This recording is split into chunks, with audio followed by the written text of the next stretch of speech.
नमः संस्कृताय। मैं कौशल प्रसाद विश्वकर्मा केपी बाल गंगा क्लासेस से आज की ऑनलाइन क्लास में आपका स्वागत करता हूं। जैसा कि बच्चों, आज हम लोग टॉप 25 क्वेश्चन के अंतर्गत कुछ मोस्ट क्वेश्चन की सीरीज लेके तैयार हुए हैं।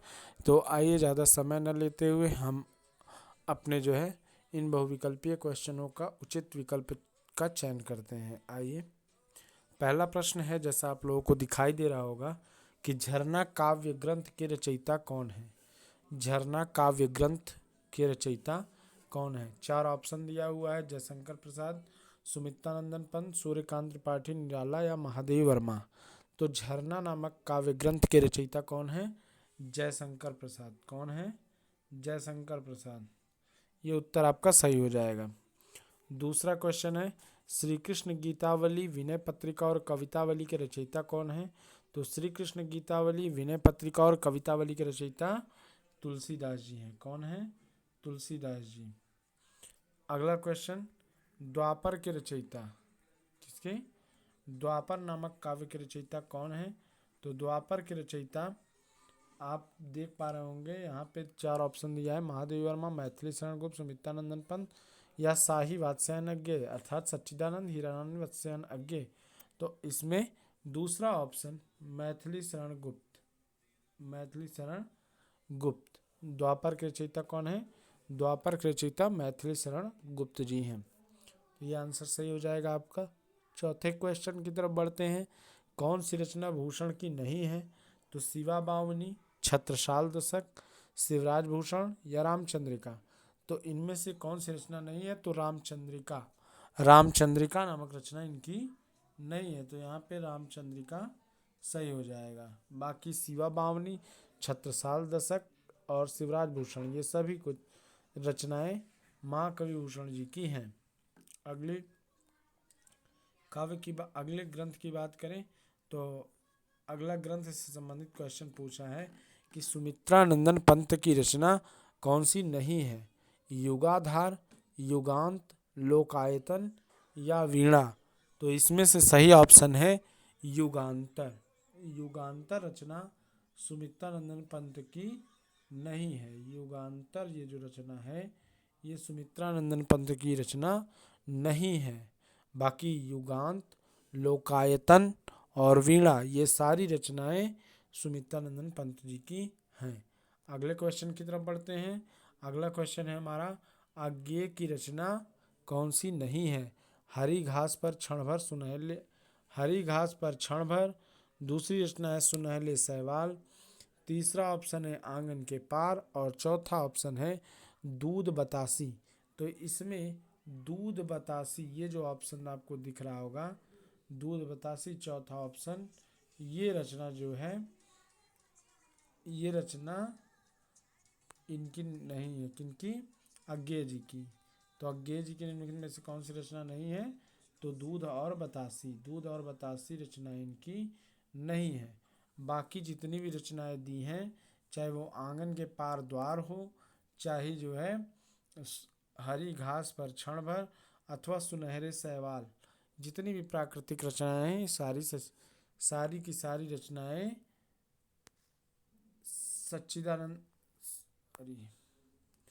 सच्चिदानंद हीरानंद वात्स्यायन अज्ञेय जी की हैं। अगले क्वेश्चन की तरफ बढ़ते हैं। अगला क्वेश्चन है हमारा, कौन सी रचना भारतेंदु हरिश्चंद्र जी की नहीं है। तो इसमें से प्रेम फुलवारी, प्रेम प्रलाप, प्रिय प्रवास या प्रेम सरोवर। तो निम्नलिखित में से भारतेंदु हरिश्चंद्र की रचना नहीं है प्रिय प्रवास। आपको प्रिय प्रवास मालूम होगा किसकी रचना है। प्रिय प्रवास अयोध्या सिंह उपाध्याय हरिऔध जी की रचना है प्रिय प्रवास। ठीक है, तो आगे की ओर बढ़ते हैं। अगला क्वेश्चन है हमारा, कौन सी रचना महादेवी वर्मा की नहीं है। सांध्य गीत, यामा, उर्वशी या नीरजा। तो इनमें से महादेवी वर्मा जी की रचना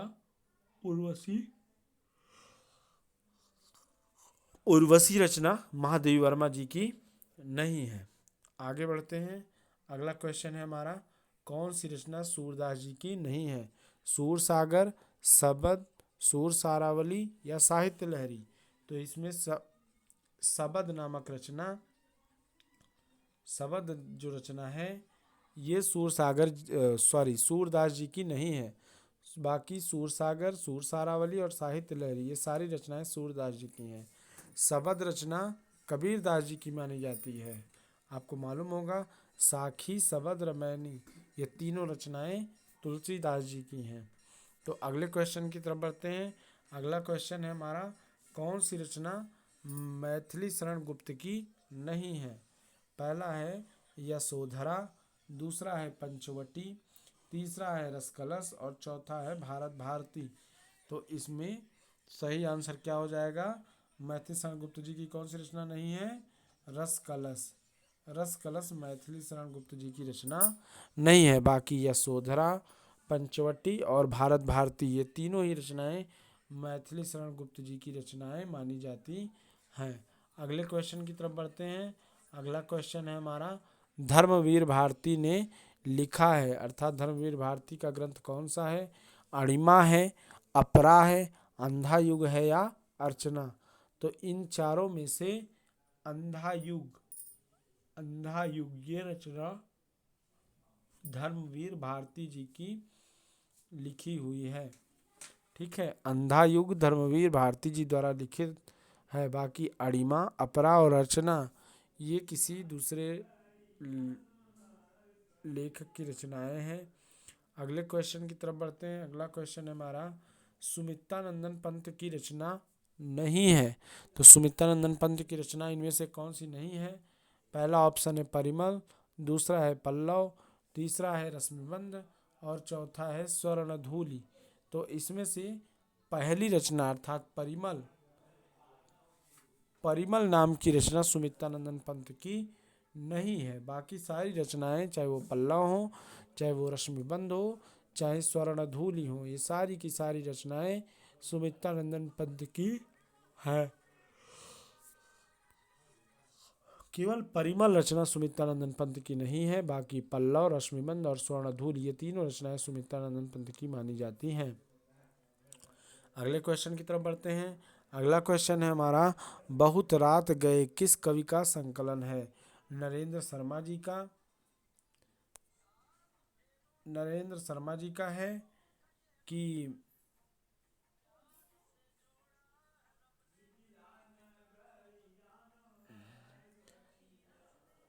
नरेंद्र, ये देखिए यहाँ पे आ गया है,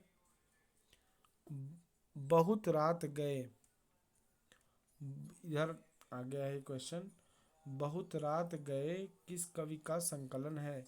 नरेंद्र शर्मा जी का, भवानी प्रसाद मिश्र जी का, गजानन माधव मुक्तिबोध जी का या गिरिजा कुमार माथुर जी का?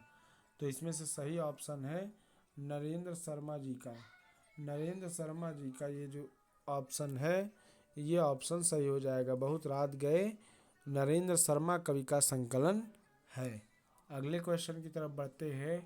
अगला क्वेश्चन है, साहित्य लहरी के रचनाकार कौन है? साहित्य लहरी नामक ग्रंथ के रचनाकार कौन है? तुलसीदास हैं, कबीरदास हैं, सूरदास हैं या मीराबाई हैं? तो आपको मालूम है सूरदास की रचना साहित्य लहरी है। सूरसागर, साहित्य लहरी ये सारी रचनाएं सूरदास जी की ही हैं। तो यहाँ पे ऑप्शन आपका सूरदास सही हो जाएगा साहित्य लहरी के रचनाकार में। अगले क्वेश्चन की तरफ बढ़ते हैं। अगला क्वेश्चन है हमारा, कला और बूढ़ा चांद के रचनाकार कौन है? कला और बूढ़ा चांद नामक ग्रंथ के रचनाकार कौन है? जयशंकर प्रसाद जी हैं, सूर्यकांत त्रिपाठी निराला जी हैं, सुमित्रानंदन पंत जी हैं या महादेवी वर्मा जी हैं? तो इसका सही आंसर हो जाएगा सुमित्रानंदन पंत जी हैं। कौन है? सुमित्रानंदन पंत। काला और बूढ़ा चांद नामक रचना के रचनाकार सुमित्रानंदन पंत जी हैं। अगले क्वेश्चन की तरफ बढ़ते हैं। अगला क्वेश्चन है हमारा, रस विलास के रचनाकार कौन है? रस विलास के रचनाकार बिहारी जी हैं, पद्माकर जी हैं, आचार्य चिंतामणि जी हैं या सेनापति जी हैं? तो इसमें सही आंसर हो जाएगा रस विलास के रचनाकार आचार्य चिंतामणि जी हैं। कौन है? आचार्य चिंतामणि जी हैं। ये ऑप्शन आपका सही हो जाएगा, इसको आप लोग सही कर लीजिएगा। तो रसविलास के रचनाकार कौन है? आचार्य चिंतामणि जी हैं। बिहारी, पद्माकर, आचार्य चिंतामणि या सेनापति? तो सही आंसर हो जाएगा आचार्य चिंतामणि। अगले क्वेश्चन की तरफ बढ़ते हैं। पार्वती मंगल के रचयिता कौन है? पार्वती मंगल के रचयिता हैं सूरदास जी, भूषण, तुलसीदास या रत्नाकर? तो पार्वती मंगल के रचयिता यहाँ पर ऑप्शन आपका तुलसीदास सही हो जाएगा। पार्वती मंगल किसकी रचना है? तुलसीदास जी की है। अगले क्वेश्चन की तरफ बढ़ते हैं। अगला क्वेश्चन है हमारा, इसका तो मालूम है ना, कला और बूढ़ा चांद के रचनाकार सुमित्रानंद पंत जी हैं। अगला क्वेश्चन है, भूषण की रचना है, महाकवि भूषण की कौन सी रचना है? पहला है रामचंद्रिका, दूसरा है शिवा शौर्य, तीसरा है गीतावली और चौथा है प्रेम सरोवर। तो इसमें ऑप्शन सही हो जाएगा शिवा शौर्य। कौन सा ऑप्शन सही हो जाएगा? शिवा शौर्य। भूषण जी की रचना कौन सी है? शिवा शौर्य नामक रचना भूषण जी की है। अगला क्वेश्चन है, कुरुक्षेत्र के रचयिता कौन है? अज्ञेय जी हैं, प्रसाद जी हैं, दिनकर जी हैं या रत्नाकर जी हैं? तो कुरुक्षेत्र के रचयिता दिनकर जी को माना जाता है। रामधारी सिंह दिनकर जी को कुरुक्षेत्र के रचयिता माना जाता है। कुरुक्षेत्र नामक रचना के रचनाकार कौन है? तो दिनकर जी हैं। ठीक है। आइए अगले क्वेश्चन की तरफ बढ़ते हैं। अगला क्वेश्चन है हमारा,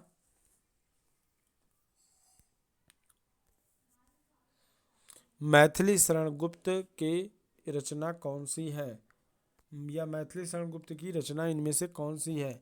तो पहला ऑप्शन है सिद्धराज, दूसरा है नीरजा, तीसरा है उर्वशी या चौथा है पारिजात? तो इसमें सही आंसर हो जाएगा आपका सिद्धराज। मैथिली शरण गुप्त की रचना कौन सी है? मैथिली शरण गुप्त की रचना सिद्धराज है। ये ऑप्शन आपका सही हो जाएगा। अगले क्वेश्चन की तरफ बढ़ते हैं। अगला क्वेश्चन है हमारा, आंगन के पार द्वार के रचयिता कौन है? आंगन के पार द्वार नामक रचना के रचयिता प्रसाद जी हैं, रत्नाकर हैं, अज्ञेय जी हैं या दिनकर जी हैं? तो इसका सही ऑप्शन हो जाएगा कि जो है अज्ञेय जी हैं। आंगन के पार द्वार के रचनाकार अज्ञेय जी हैं। अगले क्वेश्चन की तरफ बढ़ते हैं। तो अगला क्वेश्चन है हमारा, अज्ञेय को भारतीय ज्ञानपीठ पुरस्कार कब प्राप्त हुआ? अज्ञेय को भारतीय ज्ञानपीठ पुरस्कार प्राप्त हुआ किस रचना के लिए? तो 4 रचनाएं दी हुई हैं अज्ञेय जी की। पहला है कितनी नावों में कितनी बार पार, अरी ओ करुणा प्रभा में, पर, आंगन के पार द्वार और ऐसा कोई घर आपने देखा है पर। तो ये 4 रचनाएं हैं। तो इनमें से सही रचना है अज्ञेय जी की जिसको ज्ञानपीठ पुरस्कार प्राप्त हुआ था, रचना का नाम है कितनी नावों में कितनी बार। ये ऑप्शन सही हो जाएगा।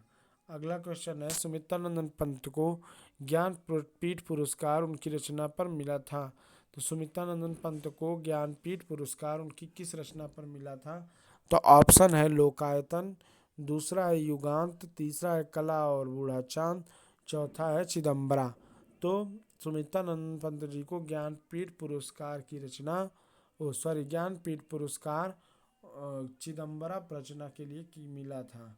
उन्होंने चिदम्बरा नामक जो रचना की थी उसके लिए सुमित्रानंद पंत जी को ज्ञानपीठ पुरस्कार दिया गया था। अगले क्वेश्चन की तरफ बढ़ते हैं।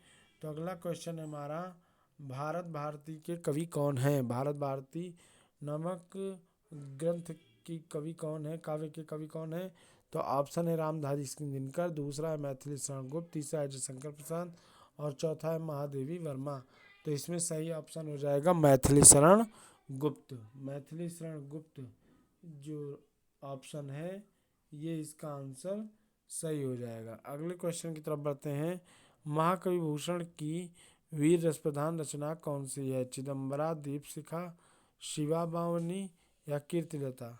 तो महाकवि भूषण की ओर से रस प्रधान रचना है शिवा बावनी। कौन सी है? शिवा बावनी। अगले क्वेश्चन की तरफ बढ़ते हैं। तो क्वेश्चन है कि रामचंद्रिका के रचयिता कौन है? तुलसीदास, केशवदास, मैथिली शरण गुप्त, मैथिली शरण गुप्त या जयशंकर प्रसाद?